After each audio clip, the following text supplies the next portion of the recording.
ஓம் சாய்ராம், ஜெய் சாய்ராம். எல்லாரும் நல்லா இருக்கணும், எல்லாருக்கும் நல்லதே நடக்கணும். அன்பு குழந்தையே, ரொம்ப நாளாகவே நான் உன்கிட்ட உனக்கான அதிர்ஷ்டம் உன் வீட்டு கதவை தட்டும், நீ எதிர்பார்த்தது நிச்சயமாக நடக்கும்னு சொல்லிக்கிட்டே இருந்தேன். ஆனால் அதுவும் இப்போ அப்போன்னு தள்ளி போய்கிட்டும் உனக்கான நல்லது நடக்காமல் தாமதமாகிக்கிட்டும் இருந்தது. அது எல்லாத்தையுமே இப்போது முடிவுக்கு கொண்டு வரும் விதமாகத்தான் உன் வாழ்க்கையில் உனக்காகவே அதிர்ஷ்டத்தை அள்ளிக்கிட்டு வந்திருக்கேன். இந்த நாள் தான் நான் உனக்கு கூறிய அதிர்ஷ்ட நாள். இன்று எல்லாமே நல்லபடியாக நீ நினைச்சதை போலவே சிறப்பாக உன் வாழ்க்கையில் நடக்க போகுது. காசு பணம் சம்பாதிக்கிறன்றது முக்கியம்தான். ஆனால் எவ்வளோ பணத்தை நீ சம்பாதிச்சாலும் உனக்குன்னு ஒருத்தரையாவது நீ சம்பாதிச்சு வை. ஏன்னா பணம் உன்கிட்ட பேசாது, நீயும் பணத்துக்கிட்ட பேச முடியாது. மனிதர்கள் தானே அவசியம் தேவை. உனக்கு நெருக்கமாக உனக்கு நல்லது நினைக்கக்கூடிய நல்ல மனிதர்களை உன்னை நோக்கி நான் அனுப்பி வைக்கிறேன். மனிதன் கஷ்டப்பட்டு சொத்து சேர்க்கலைனாலும் பரவாயில்ல, ஆனால் யார் குடும்பத்தையும் சேர்த்து பாவத்தை சேர்க்காம நல்ல செயல்களை செஞ்சு வாழ பழகிக்குங்க. ஏன்னா இன்னைக்கு நீங்கள் செய்கிற நல்லது எப்படி நாளைக்கு உங்கள் பரம்பரையவே தலைமுறையவே வாழ வைக்குமோ, அதே போல் நீ செய்யக்கூடிய பாவங்களை நீ மட்டும் அனுபவிக்க மாட்ட, உன்னுடைய சந்ததிகளும் சேர்ந்தே சுமப்பாங்க. உன் பிள்ளைங்களும் பேரம்பேத்திகளும் அந்த கஷ்டத்தை அனுபவிக்க கூடாது. நிம்மதியாக சந்தோஷமாக வாழணும்னா இப்போதைய உனது வாழ்க்கையை நேர்மையாக சரியாக சிறப்பாக அமைச்சுக்கோ என் செல்லமே. எனக்கு காசு பணம் கொடுத்து உதவி செய்யலைனாலும் பரவாயில்ல சாயப்பா, எனக்கு நோய் நொடி இல்லாமல் நிம்மதியாக வாழ வைங்கன்னு தானே என்கிட்ட கேட்டேன். நிச்சயமாக உன்னுடைய உழைப்புக்கும் உன்னுடைய நல்ல எண்ணங்களுக்கும் உன்னுடைய சிறப்பான சிந்தனைகளுக்கும் சேர்த்தே இந்த சாயப்பா உனக்கான நல்லதை செய்வேன். நீ எந்த குடும்பத்துக்காக ஓய்வில்லாமல் உழைக்கிறியோ அந்த குடும்பமே ஒரு கட்டத்தில் உன்னை பொருட்படுத்தாம உனக்கு மதிப்பு தராமல் இருக்கக்கூடிய சூழ்நிலையும் வரலாம். அதனால தான் எப்போவுமே நீ யாரையும் சார்ந்து இருக்காத, யாரையும் எதிர்பார்த்து காத்திருக்காத. நீ எவ்வளவு சம்பாதிக்கிறியோ அதிலிருந்து கொஞ்சம் உன் வாழ்க்கைக்காக ஒதுக்கி வை. வாழ்க்கையை அனுபவித்து வாழ பழகுன்னு நான் சொல்கிறேன். எந்த சூழ்நிலையிலும் இந்த சாயப்பா நீ கஷ்டப்படுவதை பார்த்து பொறுக்க மாட்டேன் என் செல்லமே. உனக்கான எல்லா விஷயங்களும் நிச்சயமாக நீ ஆசைப்பட்டது போல உன் கைகளில் வந்து சேரும். இத்தனை நாளாக நீ எதிர்பார்த்த காரியமும் கிடைக்கும் நடக்கும்னு நீ நினச்சி தள்ளி தள்ளி போன காரியமும் இப்போது உன் வாழ்க்கையில் அழகாக நடப்பதற்கான நேரம் வந்துருச்சு. சின்ன தடையும் இல்லாமல் சிக்கலும் இல்லாமல் பிரச்சனையும் இல்லாமல் நீ நினச்சதையெல்லாம் நானே முன்னின்று நடத்தி வைப்பேன் என் செல்லமே. என்னுடைய இந்த வார்த்தைகளை கேட்குற இந்த நொடியிலிருந்தே உன்னுடைய கஷ்டங்கள் எல்லாம் இன்னைக்கு மறைஞ்சு போயிடும். சீக்கிரமே ஒரு மகிழ்ச்சியான நல்ல சம்பவம் உன் வாழ்க்கையில் நடக்கும். உன் பாதம் இருக்கும் இடத்தை தேடிதான் இந்த சாயப்பா வந்திருக்கேன். நிச்சயமா நீ வேண்டியது அனைத்தையுமே உனக்கு நிறைவேற்றுவேன். உன்னுடைய கஷ்டங்கள் எதுவுமே நிரந்தரமானவே இல்லைன்னு நம்பு. உன் துன்பங்களை போக்க உன்னை தேடி நான் வந்துட்டேன். உன் எண்ணங்கள் தடுமாறாமல் இருந்தால்தானே உன் வாழ்க்கை பயணம் தடமாறாமல் இருக்கும். நீ போய் சேரக்கூடிய இடமும் சிறப்பாக இருக்கும்படி உனக்கான எல்லாத்தையும் நல்லதாக நடத்த நான் வந்துட்டேன். உனக்கு துரோகம் செஞ்சவங்களையும் உனக்கு கெடுதல் செஞ்சவங்களையும் ஒருபோதுமே பழி வாங்க நினைக்காத. அந்த பொறுப்பை இந்த சாயப்பாட்டை ஒப்படைச்சிட்டு நீ அமைதியாக இரு. ஏன்னா காலம் போல பழிவாங்க இங்கு யாராலுமே முடியாது என் செல்லமே.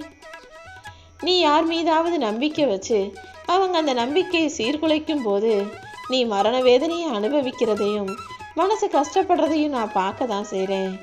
எப்போவுமே ஒரு விஷயத்த நல்லா ஞாபகம் வச்சுக்கோ. அடுத்தவன் வச்சிருக்க நம்பிக்கையை உனக்கு ஏமாத்திட்டாங்கிறதுக்காக நீ ஒருபோதும் யாரையும் ஏமாத்தாத. அவன் செஞ்ச தப்பை நான் மறக்கவும் மாட்டேன், உனக்கு செஞ்ச கெடுதலை நான் மன்னிக்கவும் மாட்டேன். யாருக்கு எதை எப்போ செய்யணுமோ அப்போ நான் நிச்சயமாக செய்வேன் என் செல்லமே. இந்த உலகத்தில் மனிதர்களாக வாழ்கிறத விட மனிதர்கள் போல அழகாக மாறுவேடம் போட்டு மனசுக்குள்ள விலங்குகள் போல தான் வாழ்ந்துக்கிட்டு இருக்காங்க. மனசில் அவ்வளோ அழுக்க வச்சுக்கிட்டு வெளியே நல்லவன் போல காட்டிக்கொண்டாலும் காலமும் சூழ்நிலையும் ஒவ்வொரு மனிதனுடைய இயல்பு குணத்தையும் என்னைக்காவது ஒரு நாள் காட்டி கொடுத்துடும். நீ யாராகவும் இருக்கணும்னு ஆசைப்படாம நீ நீயாகவே இரு. நீ 1000 நல்லது செஞ்சாலும் யாரும் உன்னை வந்து பாராட்ட மாட்டாங்க. ஆனால் ஒரு தவறு செஞ்சீன்னா 1000 பேர் சேர்ந்து வந்து உன்னை குறை சொல்லுவாங்க. இதுதான் இன்றைய சமூகமும் காலமுமாக இருக்கு. ஆனா அதுக்காகலாம் நீ வருத்தப்பட வேணாம். உன் வாழ்க்கைய இந்த சாயப்பா நான் ஏத்துக்கிட்டேன். நிச்சயமா இதில் நீ ஜெயிக்கிற வரைக்கும் நான் உன்னை விட்டு போக மாட்டேன் என் செல்லமே. கணவன் மனைவி குடும்பம்ன்றது ரொம்ப அழகான விஷயம். ஆனா பொறுப்பில்லாத கணவனிடம் வாழ்வது ரொம்ப கடினம்.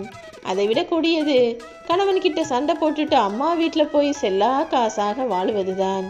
உணர்வுகளை வெளியிலேயும் சொல்ல முடியாம நம்மளை இப்படி வீட்டில் ஒரு மனுஷனாக கூட மதிக்க மாட்டாங்களே, நம்ம பெத்த வீட்டுக்கு தானே நம்ம வந்திருக்கோம், அப்படி இருந்தும் நம்மளை அசிங்கப்படுத்துகிறாங்களே, அவமானப்படுத்துகிறாங்களே, திட்டுறாங்களே, குறை சொல்கிறாங்களேன்னு பெண்ணானவள் அத்தனையும் மனசுக்குள்ளே போட்டு புதைச்சிக்கிட்டு வெளித்தோற்றத்தில் கல்லாகவும் உள்ளுக்குள்ள கண்ணீராகவும் இருக்கும் கதைகள் இந்த உலகத்தில் நிறைய நடந்துக்கிட்டு இருக்கு. கல்யாணன்றத நீங்கள் சந்தோஷமாக விட்டு கொடுத்து அனுசரித்து அழகாக வாழ்வதற்கு பேர் தான் வாழ்க்கை. சும்மா வாழ்ந்தோம், சண்டை போட்டோம், பிரிஞ்சோங்கிறதுக்கு வாழவே வேண்டாம் அல்லவா? நீ தைரியமா இரு. உனக்கு எதை எப்போ தரணும்னு இந்த சாயப்பா எனக்கு தெரியும். நீ ஒருபோதும் என்னை நினைக்க மறந்தது கிடையாது. இந்த உலகத்தில் உனக்கு எவ்வளவோ சந்தோஷமான விஷயங்களும் நடந்திருக்கு, எவ்வளவோ வருத்தமும் வேதனைக்குரிய விஷயங்களும் நடந்திருக்கு. அப்போதெல்லாம் நீ என்னை தானே தேடி வந்தாய். நல்லது கெட்டதுன்னு எல்லா சூழ்நிலைகளிலும் என்னையே நினச்ச உன்னுடைய உண்மையான நேசிக்கக்கூடிய இதயத்திற்கு நான் ஒருபோதுமே துரோகம் செய்ய மாட்டேன். நீ நினச்சதெல்லாம் நிச்சயம் நல்லபடியாக நடக்கும். உன்னுடைய கனவுகள் எல்லாம் நனவாகும் என் செல்லமே. என்னை பிடிச்ச உன் அன்பு பிள்ளையான உன்னை எனக்கு பிடிக்காம இருக்குமா என்ன? நீ என்ன தேடுற, நானும் உன்னை தான் தேடுறேன். நீ ஆசைப்பட்ட விஷயங்களை எல்லாம் உன் வாழ்க்கையில் அழகாக நான் நடத்தி கொடுக்குறேன். ஏதாவது ஒரு விஷயத்த யாராவது தப்பாக செய்கிறாங்கன்னு உனக்கு தெரியும் போது அதை சரி செய்வதற்காக நீ பொறுமையாக அவங்களுக்கு கற்றுக் கொடுக்கலாமே தவிர அவங்க தப்பு செஞ்சிட்டாங்கன்னு கற்றாழை முள் போல குத்தக்கூடாது. ஏன்னா நீ பிறந்தது நல்லதை கற்றுக் கொடுக்கறதுக்கு தானே தவிர யாரையும் குறை சொல்லி காயப்படுத்துவதற்காக இல்லை. குறை சொல்பவர்களையும் காயப்படுத்துபவர்களையும் நான் ஒருபோதுமே என் பிள்ளைகளாக ஏற்றுக்கிறது கிடையாது. நீ என்னுடைய பிள்ளையாக பிறந்திருக்க. நிச்சயமா கூடிய சீக்கிரம் உன் கனவுகளை நிறைவேற்றி சொந்த வீட்டில் நீ வாழ வரும்படி செஞ்சு உனக்கு நல்ல ஆரோக்கியத்தை கொடுத்து உன் குடும்பத்தோட இன்பமா மகிழ்ச்சியா வாழும்படி நான் செய்வேன் என் செல்லமே. இப்போ குழப்பத்தில் இருக்க உன் மனசுக்கு சீக்கிரமே தெளிவை கொடுக்குறேன். நீ எதிர்பார்த்தபடியே எல்லாம் நடக்கணும் தானே ஆசைப்பட்ட. அதில் சில விஷயங்கள் மாறி நடந்ததுனால மன குழப்பத்தோடும் ஏமாற்றத்தோடும் குழம்பி தவிக்கிறத நான் பார்த்தேன். இப்போது நீ எதை கண்டும் பயப்படாதே. முடிவு நிச்சயம் உனக்கு சாதகமாகத்தான் அமையும். கொஞ்சம் பொறுமையாக இருந்தீனா கூடிய சீக்கிரமே நீ எதிர்பார்த்த எல்லா நல்ல விஷயங்களும் உன்னை வந்து சேரும் என் செல்லமே. பலமுறை தோல்வியை பார்த்த உன் வாழ்க்கையில இப்போது நிறைய வெற்றிகளை பார்க்க போற. அடுத்தடுத்து உனக்கு நல்ல விஷயங்களை செஞ்சு கொடுத்து உன் வாழ்க்கையை நீ நிம்மதியா வாழும்படி நான் வழிகாட்ட போறேன். உன் கஷ்டத்தை போக்குவதற்காக இந்த சாயப்பா உன் பக்கத்துல இல்லை உன் மனசுக்குள்ளேயே வந்துட்டேன்றத நீ கூடிய சீக்கிரம் புரிஞ்சு கொள்ள போகிறாய்.